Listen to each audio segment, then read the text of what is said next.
በቡታጅራ ከተማ በተነሳ ግጭት የሰው ሕይወት መጥፋቱ ተሰማ። የኮሪደር ልማት ፕሮጀክቶች የንግድ ስራን የማይቻል እያደረጉት መሆኑን የአሜሪካ መንግስት ሪፖርት ገለጸ። በነዳጅ ላይ አጠቃላይ የ30% ግብር ሊጣሉ መሆኑ ተሰምቷል። ጄኔራል አልቡርሃን ኢትዮጵያና ኤርትራን የመሸምገል ጥረት ለማድረግ ማቀዳቸው ተሰምቷል። ሰላም ጤና ይስጥልኝ ውድ የቻናሌ ቤተሰቦች፣ አሁናዊ ትኩስና አጫጭር መረጃዎችን የማስደምጣችሁ ይሆናል። አብራችሁን ቆዩ። በቡታጅራ ከተማ በተነሳ ግጭት የሰው ሕይወት መጥፋቱ ተሰማ። የከተማ አስተዳደሩ እንዳስታወቀው በትላንትናው ዕለት መስከረም 18 ቀን 2018 ዓ.ም ጠዋት የከተማችንን ሕዝብ የማይመጥን አስነዋሪና አሳፋሪ ተግባር ማንንም ሊወክል በማይችሉ የተደራጁ አካላት በቡታጅራ ከተማ በተወሰኑ መንደሮች ላይ ብጥብጥና ረብሻ ተፈጽሞ የነበረ ቢሆንም በጸጥታ ኃይሎቻችን ብሎም በሰላም ወዳዱ ማህበረሰብ አማካኝነት ማስቆም ተችሏል ብለዋል። የተፈጠረው አስነዋሪ ድርጊት የህይወትና የአካል ጉዳት አስከትሏል። በዚህም ከተማ አስተዳደሩ የተሰማውን ጥልቅ ሐዘን እየገለጸ በተፈጠረው ብጥብጥና ረብሻ ህይወታቸውን ላጡ ነፍሳቸውን በገነት እንዳኖርልን ከልብ እንመኛለን ብለዋል። ለቤተሰቦቻቸውና ወዳጅ ዘመዶቻቸው መጽናናትን እንመኛለን። በህዝባችን የቆየ አብሮነትና አንድነትን እንዲሁም የሰላም ሰገነትና አብነት ተብላ ከምትጠራዋ ከተማችን አኳያ የተፈጸመው የብጥብጥና ሁከት ተግባር ፍጹም ቡታጅራን የሚመጥን አይደለም። ስለሆነም ችግሩን ለመፍታት ከሰላምና ልማት ወዳጅ ህዝባችን ጋራ እና ከሚመለከታቸው አካላት ጋራ እየመከርንበት መሆኑ ታውቆ የአካባቢያችን ብሎም የቡታጅራ ከተማን ሰላምና ጸጥታ ወደ ነበረበት ለመመለስ ህዝቡ ከጸጥታ መዋቅሮቹ ጋራ በመተባበር እንዲሰራ ጥሪያችንን እናቀርባለን ሲል መልእክቱን አስተላልፈዋል። የኮሪደር ልማት ፕሮጀክቶች የንግድ ስራን የማይቻል እያደረጉት መሆኑን የአሜሪካው መንግስት ሪፖርት ገለጸ። በአዲስ አበባ ተጀምሮ ቢያንስ በ40 የአገሪቱ ከተሞች በመካሄድ ላይ የሚገኙት የኮሪደር ልማት ፕሮጀክቶች የንግድ ስራን የማይቻል እያደረጉት መሆኑን የአሜሪካ መንግስት ዓመታዊ የኢንቨስትመንት ሁኔታ ሪፖርት ገለጸ። የአሜሪካ ኩባንያዎች በመረጃ ላይ የተመሰረተ ውሳኔ እንዲያሳልፉ በሚል በአገሪቱ የውጭ ጉዳይ መስሪያ ቤት በየዓመቱ የሚዘጋጀው ይህ ሪፖርት ከ170 በላይ የሚሆኑ አገራትን የኢንቨስትመንት አመቺነት ሁኔታ የሚዳስስ ሲሆን አርብ መስከረም 16 ቀን 2018 ዓ.ም ባወጣው የዘንድሮ ሪፖርት የኢትዮጵያ የኮሪደር ልማት ፕሮጀክቶች የንግድ ስራን የማይቻል እያደረጉት መሆኑን ገልጿል።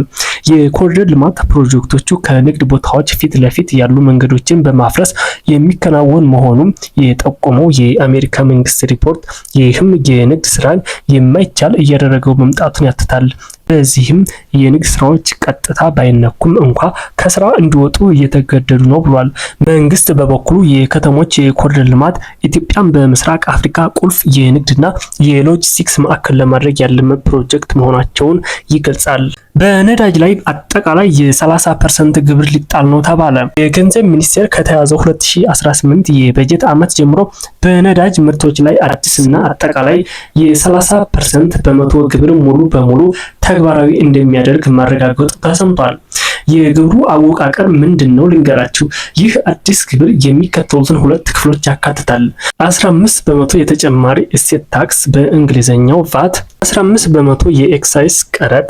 ለውጡ ለምን አስፈለገ የሚለው ጥያቄ ይህ እርምጃ የአገሪቱን የፋይናንስ ፖሊሲ በከፍተኛ ደረጃ የሚለውጥ ሲሆን የመንግስት የሀገር በቀል ኢኮኖሚ ማሻሻያ አጀንዳ ዋነኛ አካል መሆኑ ተመላክቷል። ሌሎች የታቀዱ ግብሮች ሚኒስቴሩ ባለፈው ሳምንት መጨረሻ ባቀረበው የበጀት ማብራሪያ ላይ በ2018 በጀት ዓመት ተግባራዊ የሚደረጉ ሌሎች የግብር አይነቶችንም ዘርዝሯል። ከነዳጅ ላይ ከሚጣለው 30% ግብር በተጨማሪ የንብረት ታክስ፣ አማራጭ አነስተኛ ታክስ፣ የቅድመ ግብር ክፍያ በተመሳሳይ መልኩ ተግባራዊ እንዲሆን ታቅዷል። ስጋቱ ምንድነው ለሚለው ጥያቄ ነዳጅ በማዕከላዊነት የሚጫወተው ሚና ከፍተኛ በመሆኑ የዚህ አይነት ግብር ጭማሪ የዋጋ ግሽበት ኢንፍሌሽን እንዲባባስ ያደርጋል የሚል ከፍተኛ ስጋት በተለያዩ ወገኖች መነሳቱም ይታወሳል። ይህ እርምጃ በእርስዎ የዕለት ተዕለት ኑሮ ላይ ምን ያህል ተጽዕኖ ያሳድራል ብለው ያስባሉ? አድራዎትን አስተያየቶን ያጋሩን። የሶማሊያው ፕሬዝዳንት ፕሬዚዳንት ትራምፕ የእራት ግብዣ ላይ ተገኙ። በኒውዮርክ የተካሄደውን የተባበሩት መንግስታት ድርጅት ጠቅላላ ጉባኤ መጠናቀቅን በማስመልከት በዋይት ሀውስ የእራት ግብዣ ተከናውኗል። ይህንን ግብዣ የጠሩት ፕሬዚዳንት ትራምፕና ባለቤታቸው ቀዳማዊት እመቤት ሜላኒያ ትራምፕ ናቸው። ለዚህ ግብዣ በተባበሩት መንግስታት ድርጅት 80ኛው ጠቅላላ ጉባኤ ላይ የተገኙት መሪዎች በሙሉ የተጠሩ ሲሆን ከእነዚህ መካከልም የሶማሊያው ፕሬዚዳንት ሐሰን ሼክ መሐመድ አንዱ ናቸው። ለእራት ግብዣው የተጠሩት መሪዎች ወደ አዳራሹ በሚገቡበት ወቅት ትራምፕና ቀዳማዊት እመቤት በር ላይ ጠብቀው ከሁሉም ጋራ ፎቶ የመነሳት ስነ ስርዓት ሲያከናውኑ ነበር። የተባበሩት መንግስታት ድርጅት ጠቅላላ ጉባኤ ሲያልቅ እንደዚህ አይነት የእራት ግብዣ ማድረግ የቆየ የዋይት ሀውስ ባህል ነው።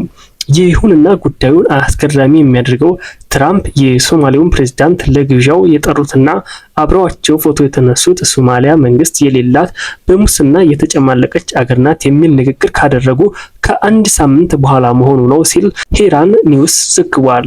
ጄኔራል አልቡርሃን ኢትዮጵያና ኤርትራን የመሸምገል ጥረት ለማድረግ ማቀዳቸው ተሰማ። ይህንን እቅድ የገለጹት የሱዳን ጠቅላይ ሚኒስትር ከማል ኢድሪስ ናቸው። ማዳ ማሳር የተሰኘው የሱዳን ሚዲያ ዛሬ እንደዘገበው ጠቅላይ ሚኒስትር ከማል ኢድሪስ በተባበሩት መንግስታት ድርጅት ጠቅላላ ጉባኤ ወደ ኒውዮርክ የተጓዙ ሲሆን በቆይታቸውም ከተለያዩ አገራት መሪዎች ጋር ውይይት አድርገዋል። ከእነዚህም መካከልም ሐሙስ ዕለት ከጅቡቲው ፕሬዝዳንት ኢስማኤል ኡመር ጌሌህ ጋር ያደረጉትን ጠቅሷል። ጠቅላይ ሚኒስትር ኢድሪስ በዚህ ውይይት ሱዳን ወደ አፍሪካ ህብረት በምትመለስበት ሁኔታ ላይና በአፍሪካ ቀንድ ወቅታዊ ሁኔታ ዙሪያ ጥልቅ ምክክር ማድረጋቸውን የጠቀሰው ዘገባው ከእነዚህ መካከልም በኢትዮጵያና ኤርትራ መሃል የተፈጠረው ውጥረት እንደሚገኝበት አስረድተዋል። በውይይቱም ጠቅላይ ሚኒስትር ከማል የኢትዮጵያና ኤርትራን ከጄኔራል አብዱልፈታህ አልቡርሃን ጋራ በመሆን ለመሸምገል ጥረት እንደሚያደርጉ ለጅቡቲው ፕሬዝዳንት ቃል እንደገቡላቸው ዘገባው አስታውቋል። ይህ በእንዲህ እንዳለም በዚሁ ቀን በቅርቡ የተሾሙት የሱዳን የውጭ ጉዳይ ሚኒስትር ሞሂ ኢደን ሰላም ከኤርትራዋ አቻቸው ኡስማን ሳላህ ጋራ ንግግር ማድረጋቸውን ገልጿል።